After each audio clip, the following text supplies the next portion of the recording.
Aujourd'hui,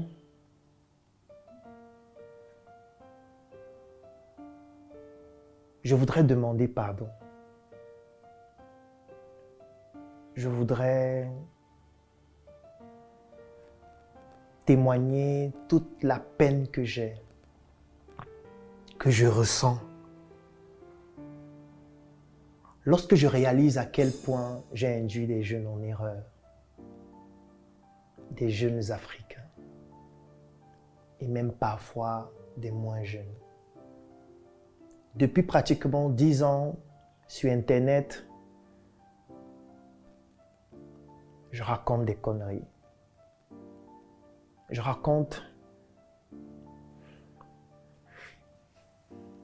du n'importe quoi. Et cela a poussé beaucoup de jeunes à se lancer dans des aventures dramatiques. Beaucoup ont été poussés à l'exil à cause de ces vidéos à la con. J'en ai publié tellement. J'ai dit tellement de choses incohérentes, tellement de bêtises. Et aujourd'hui, j'en paye le prix. Et comme si ça ne suffisait pas, après avoir poussé ces jeunes, poussé ces Africains dans une tombe, dans une aventure folle, dangereuse, mortelle, moi encore, je suis venu leur dire qu'on ne pleure pas. C'est interdit de pleurer. Parce que si tu pleures, ce sera trop grave. Comment est-ce que je peux fouetter un enfant, un jeune Africain, et pendant qu'il est en train de pleurer, après que je l'ai fouetté sur la tête, je viens lui dire, c'est interdit de pleurer. Si tu pleures, c'est trop grave. Je m'en veux tellement.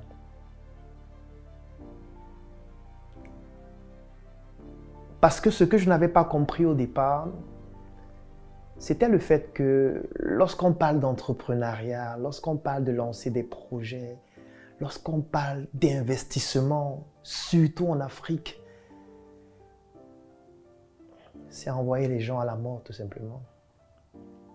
Parce que s'il faudrait effectuer des équations de réussite, s'il faudrait prendre un format et faire des équations pour voir si un projet peut réussir en Afrique, si on devrait se baser uniquement sur l'aspect purement rationnel, mathématique, aucun projet ne peut fonctionner dans un contexte pareil. J'aime souvent dire, nous ne sommes pas des êtres humains, nous sommes des Africains. Nous ne sommes pas des êtres humains, nous sommes des Camerounais. Parce qu'un Camerounais, un Africain, surtout en Afrique francophone, n'est pas un être humain. Parce qu'au moins l'être humain, ça se respecte. L'être humain, ça se traite avec beaucoup de respect. L'être humain, c'est la dignité. L'être humain, c'est le mérite de ceux qui font bien. Sauf que je n'avais pas compris que nous sommes dans un environnement où rien ne peut réussir en se basant uniquement sur des choses purement rationnelles. Et moi, je faisais comprendre à ces jeunes, je faisais comprendre à ces Africains qu'il suffit de travailler, qu'il suffit de lire, qu'il suffit de se documenter, qu'il suffit d'être intelligent pour s'en sortir. Je m'étais trompé. Cela m'a pris pratiquement 10 ans. J'ai laissé des plumes moi-même.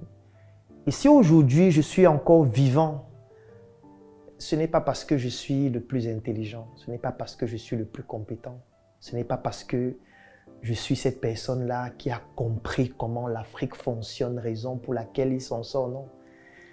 Le hasard, la providence y est pour plus de 90%.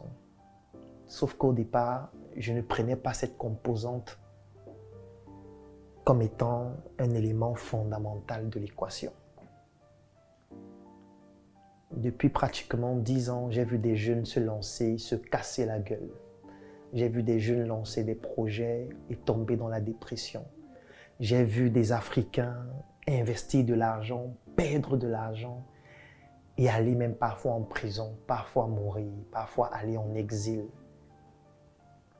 J'ai vu des personnes tout perdre parce qu'ayant regardé une vidéo, ayant regardé un extrait d'un texte qui les a poussés à avoir une motivation éphémère et qui plus tard les a poussés à disparaître. J'en suis comptable de cet état de fait. Et sur le plan spirituel, reconnaître ses fautes, reconnaître ses erreurs, c'est la première étape vers la résolution. J'ai donc décidé de corriger ces fautes. J'ai décidé d'intégrer tous ces paramètres qui sont beaucoup plus immatériels. Lorsqu'on parle de la créativité, c'est immatériel. Lorsqu'on parle des idées, lorsqu'on parle des ambitions, lorsqu'on parle de la foi, est-ce qu'en Afrique c'est possible de s'en sortir dans l'univers entrepreneurial si on n'a pas la foi? Bien sûr, je ne parle pas de la foi chrétienne, je ne parle pas de la foi religieuse, je parle de la foi spirituelle. C'est-à-dire cette capacité à se lever dans des décombres, dans un environnement macabre, de se lever dans un contexte où vous manquez de tout, mais de continuer d'y croire fermement, avec détermination, conviction, que ce que vous êtes en train de faire un jour, cela va porter ses fruits. Si vous n'avez pas cette foi, comment est-ce que vous allez réussir à développer un projet? Moi, je n'ai jamais parlé de la foi avant. Je parlais du marketing, des techniques de vente, de la comptabilité, du branding. Et du coup, je poussais des jeunes, des Africains à se lancer dans cette quête effrénée vers les techniques, les stratégies. Mais en fait, à quoi ça sert d'avoir tous ces outils si au final, l'outil le plus important, qui est votre corps, qui est votre esprit, vous ne le maîtrisez pas, vous ne le comprenez pas, vous ne savez pas l'utiliser, vous ne savez pas lui donner toute la force. Aujourd'hui, j'ai décidé de corriger ces erreurs grâce à l'accompagnement de plusieurs aînés et même parfois de plus jeunes qui m'ont fait prendre conscience parce que le fait de bouffer des tontines m'a poussé à me remettre en question pour comprendre est-ce qu'au final, je n'étais pas sur la mauvaise voie? Oui, nous avons réalisé des choses. Oui, nous avons développé des projets. Oui, nous avons gagné de l'argent. Oui, nous avons ouvert des locaux. Oui, nous travaillons avec des milliers de personnes partout à travers le monde. Oui, nous avons eu de l'impact. Mais est-ce que cet impact, au final, n'a pas créé plus de conséquences néfastes pour notre environnement? Et c'est pour pouvoir corriger tout ça qu'avec mon équipe, nous avons décidé de créer Pandorium. Un univers dans lequel l'humain est au centre. L'humain est l'élément fondamental sur lequel nous travaillons ensemble. Parce que si nous n'y allons pas ensemble, nous allons nous faire dévorer par les autres. Parce qu'eux, ils viennent ensemble pour nous affronter, nous, individuellement. Pandorium, donc, c'est une communauté que nous avons développée. Et pour pouvoir y accéder, vous devez obtenir une clé qui va vous permettre d'ouvrir la boîte de Pandore. Et cette clé, je vais la laisser en commentaire. Vous allez retrouver un lien qui va vous permettre de cliquer dessus et d'intégrer dans cette boîte de Pandore qui nous permettra d'être plus puissants.